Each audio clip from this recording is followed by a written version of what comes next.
Now, having been absent from Marvel films for 2 years up until July that just went by, Black Widow was going to live up to a lot of expectations, and unfortunately for me, it didn't quite live up to the expectations. Marvel movies are meant to be bombastic thrill rides that keep you on the edge of your seat because you don't know what's about to happen, and Black Widow didn't do that. So a completely new character in Shang-Chi. I'm going to pronounce it Shang-Chi because I will absolutely make a complete arse on myself if I try to pronounce it how it's actually pronounced. Shang-Chi and the Legend of the Ten Rings was the roller coaster, keep me on the edge of my seat, amazingly choreographed, really good story film that I had been waiting for from Marvel since Avengers Endgame. Spider-Man Far From Home was still a good film, but it was more about dealing with the aftermath of Avengers Endgame and where the world would be going on from then. So it kind of served an overall universal narrative, whereas this, as an independent film, was just so much fun and really gripping, had really good characters that I fell in love with, and a pretty compelling villain, which is good to say, keeping in tone with the consistency so far of Phase 3's villains. We're now going into Phase 4. Haven't had a good one yet. Now we do. I'm not going to be counting the TV shows, by the way. So when I say we haven't had a good one, I'm just talking about Dreykov and Taskmaster. But with the new Mandarin, we have a decent villain. So what was the film about? The film is about Shang-Chi.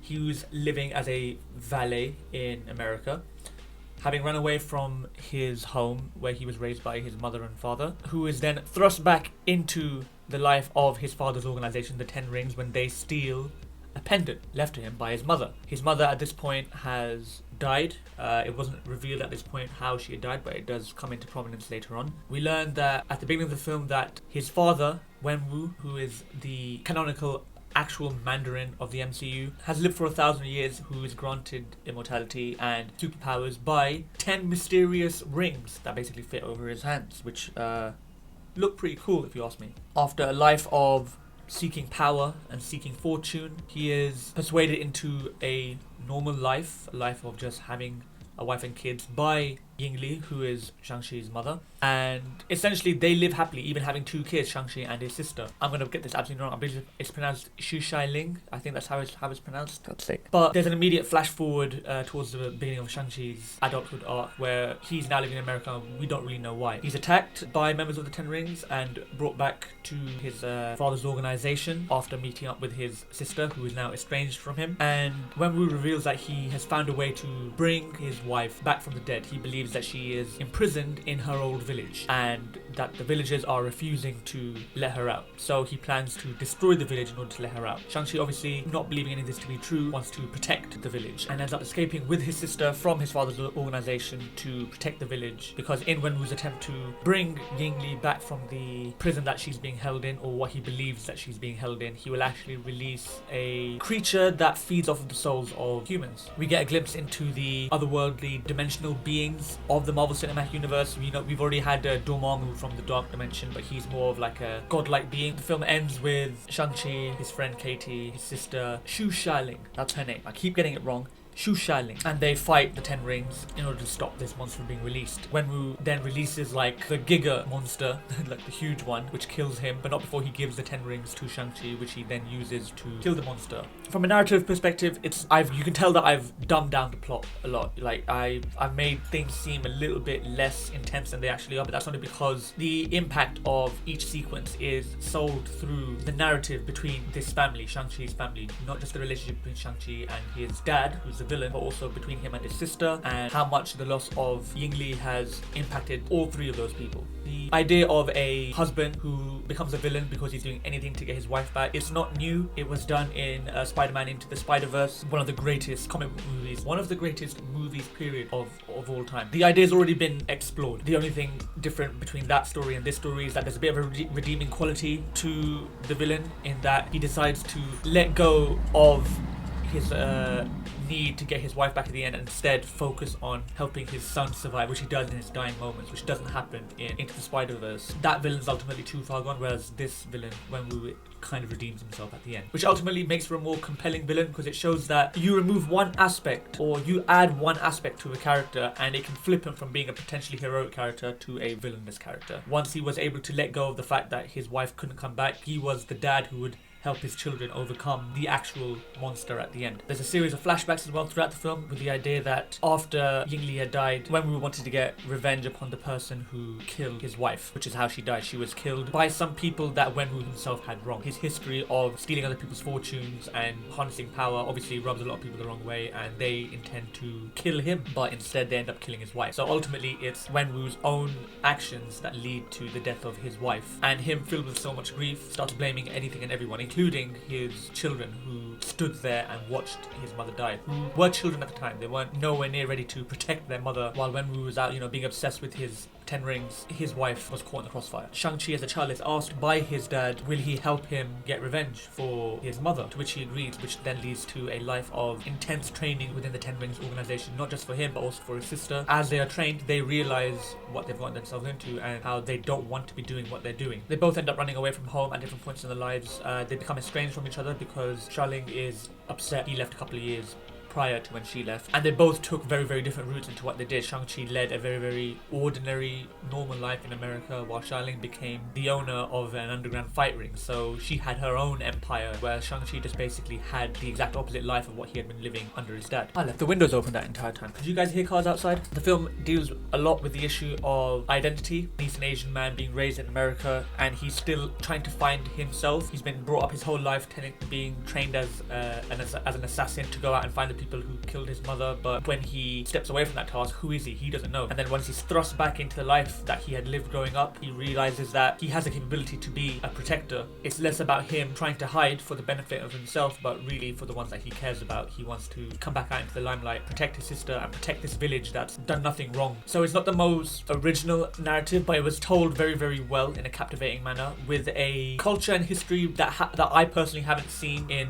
Hollywood cinema. I imagine there are Eastern Asian films, or even just any other non-Hollywood film that have maybe pulled a story like this. The film explores this idea of trying to find who you are yourself within not just various cultures, but within a family that's pulling apart at itself in a pretty fresh take. I'm not one for getting too excited about, oh, this film has an entirely Eastern Asian led cast, like the way Black Panther was led by a predominantly black cast. I think that there's a story to be told that should be told, and these things that I mentioned before are a part of that story and not the centerpiece. Okay, it has an equal part to play in the idea that it's something that just invests me into the film. I think it's bigger than what race you are and what sex you are. It's all about getting lost in an amazing story that teaches you something at the end, and it did that for me. The narrative, while not original, was very, very well done for this film. It could be just because I'm still comparing it to Black Widow and how much this is superior compared to that film. Both films have the idea of finding oneself, and especially reconnecting family. Family played a very, very big thing in these two films, but Shang-Chi actually did it vastly better. Good narrative, not original, but good. I wasn't bored. Character development, there was a lot. There was some that I feel like every character of note got the development they needed. There was some that I wasn't expecting, but at the same time, if it wasn't there, I wouldn't have minded too much if it wasn't there. And there was some that were just there for comedic purposes, but it was funny, I guess. Let's talk about Shang-Chi. Shang-Chi's in the film firsthand as a child, hearing fairy tales about how his mother and father met, and he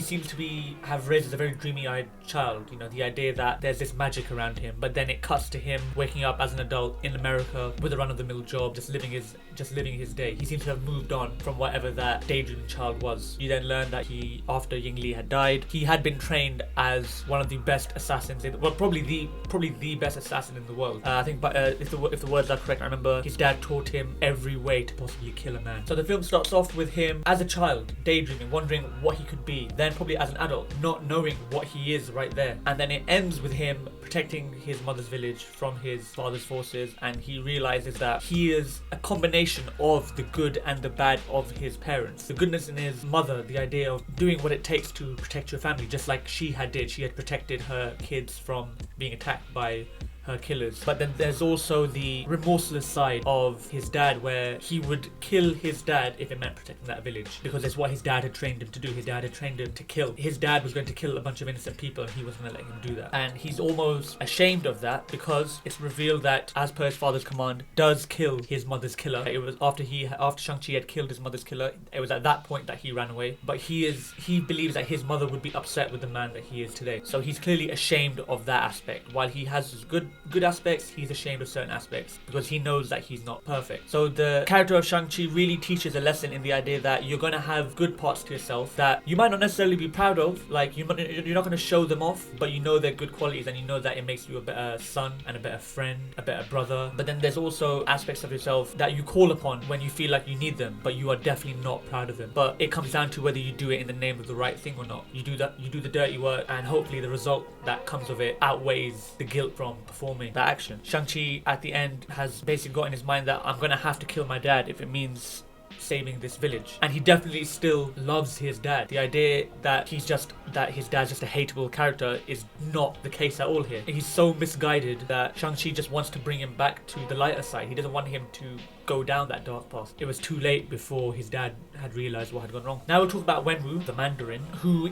easily just falls second to Shang-Chi in terms of character development, only because as the villain of the film, he has been given specific scenes in the film which are meant to make you say, okay, he's definitely the villain. The same way that Shang-Chi's been given scenes where you meant to say, okay, he's definitely the good guy. The bit where it comes into play though is that when they both dabble, like when Shang-Chi toys with his darker side, the idea that he's gonna have to kill his dad or when reconnect to his family, you can feel that even from Wenwu's side, it's still a little bit selfish in the idea that he refuses to move on for the sake of his children, whereas Shang-Chi has moved on from his mother's death for the sake of his family. For Shang-Chi to become obsessed with his mother's death would push his sister further away from him because he would be then too close to his dad, and his sister already had a pretty bad upbringing with Wenwu anyway. But what made Wenwu so interesting is that he starts off the film a full-blown villain. He goes around, he steals fortunes he steals like treasures and gold for his army, obtains that much power, lives for so long with the full intent of just being powerful forever. And of course he's convinced to drop all that when he falls in love with Yingli. The idea that it took the death of the woman that he loved to send him spiraling back into his old ways, where he not only fell back into obsession with the 10 rings, but he also would go against his own children if it meant bringing her back. The story basically teed up this idea of, will he find a way to redeem himself, or will he just keep pushing and pushing until the end? Will this power-hungry person who has never lost before, will he finally accept defeat, or will he keep going until it's the end of him? And it was a combination of both. It ended up killing him, but he redeemed himself by surrendering the rings to his son to stop the monster after he realized that he had messed up by releasing the Dweller in Darkness. There were small things as well that added to the character, which I thought were well put, and it kind of stems from the idea of sometimes your parents do things that hurt you, but really they do it because of how much they love and how much pain they're trying to hide, I guess is the way to go about it. They're human at the end of the day, and expecting them to be able to just be your mom and dad all the time is a very, very unrealistic thing to hold them up to. A main one is the idea that he wouldn't let his daughter Xialing train with everybody else, but the way that the story pitches it is that because her daughter doing martial arts reminds Wenwu of Yingli so much, it just hurt to see it. And I like to think that while he blamed everybody, like his children and the village, for his wife's death, there may have been a small part of him that was blaming himself, because he could see her everywhere, almost like a ghost of guilt. You could see it in her daughter whenever she would do martial arts, that she was that same woman that taught him how to do her version of martial arts. And I think it helps to give the audience a little bit of chance to empathize with the character. It's definitely not the right way to go. You don't estrange your family to do it, but you can at least understand where it was coming from, and you can see maybe it wasn't out of hate for his children because they let his wife die, but just someone who's still hurting and hasn't recovered. This fly is gonna bloody go away. It was pretty decent character development. There was also the sister I mentioned so many times, Shu Xialing, who along with Shang-Chi was raised to train, but just separately from everybody else, and essentially trained herself because she was shunned a little bit by her dad. And then after Shang-Chi ran away, she was alone for 6 years before she left herself, formed her own underground fight club, and became her own independent woman. Pretty much for the whole film, she's not the woman that needs saving character or needs protecting. And it's done in a way that isn't overly annoying either. I feel that sometimes Hollywood studios too hard to try and push the agenda of a female character who doesn't need anybody to save her, because it's too much the main focal point of the character, whereas with her it just comes so naturally, and you can tell because she throws one punch and one kick and you're like, okay, yeah, great, she doesn't need help. She's totally got it on her own. K.E. in the film, who is Shang-Chi's best friend, for the most part pretty much just comic relief, and she's portrayed by Awkwafina, who's hilarious, so that goes over just fine. In the beginning of the film, she is also lost. She has a degree, but she still does valet parking with Shang-Chi. and doesn't really know where to go. She claims that she just gets bored of things too quickly, or the moment she becomes moderately good, she just kind of drops it. And it's something that a lot of people, myself included, can definitely empathize with. My only problem is that the concept is pretty much brought up right near in the third act of the film, so it does come out of nowhere. It just kind of feels like they wanted to rush it in completely in the fear of her being a very Darcy Lewis kind of character. But if it wasn't there, it wouldn't have been the biggest deal. But then as the film goes on towards the end, you realize that they may actually have plans for her to be a little bit more of a prominent team member of whatever team they're assembling, because now with Yelena Belova coming out of Black Widow and now with Shang-Chi coming out of this film, it's gearing up towards something. So I think the idea that they gave her some character development with her not knowing what she's doing at the beginning of the film to becoming a pretty decent archer towards the end of the film, I guess. There's something in plan for her as well, at least from what I can see. Whether it'll be a movie or whether it's going to be a Disney Plus TV show, we'll have to find out. Did the film satisfy me in the ending? It's a bit of a weird scenario, because the first act and the first half of the second act were comprised of amazingly choreographed fight scene. I'm talking Winter Soldier highway scene, better than that fight scene. Having said that, you're talking martial arts, which for me, I love any martial art choreographed fight scenes. I love it as if the choreography is quick paced that I can't even keep up and done so seamlessly. I'm a sucker for it. So I might be biased, but it probably has the best fight scenes I've seen in any MCU film so far. It's that good. By the second half of the second act, it had become a lot more of explaining the backstory.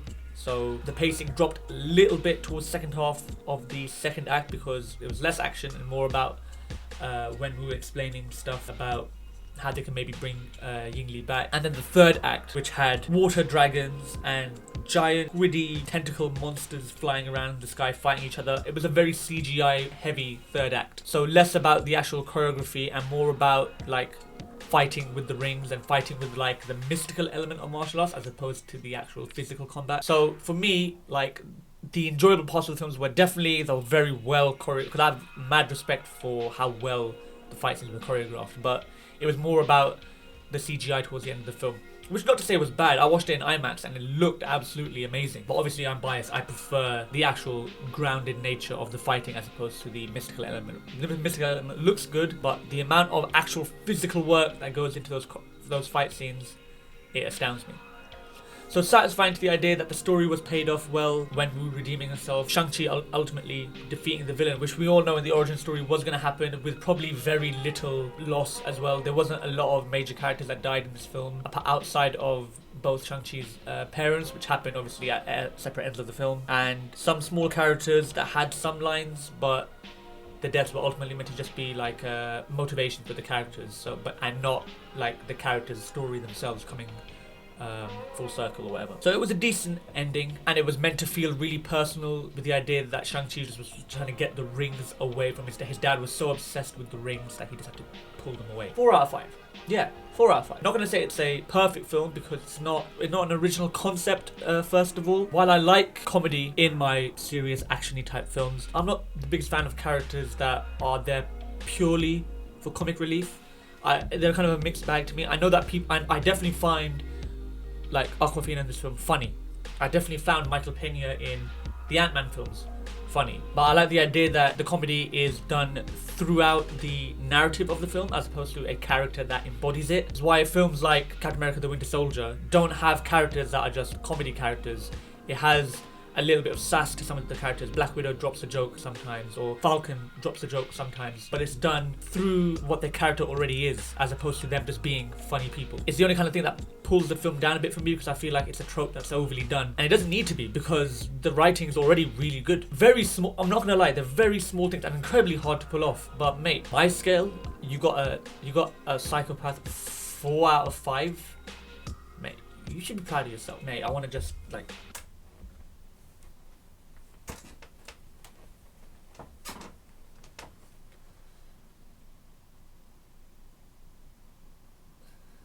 roll the credits before I embarrass myself.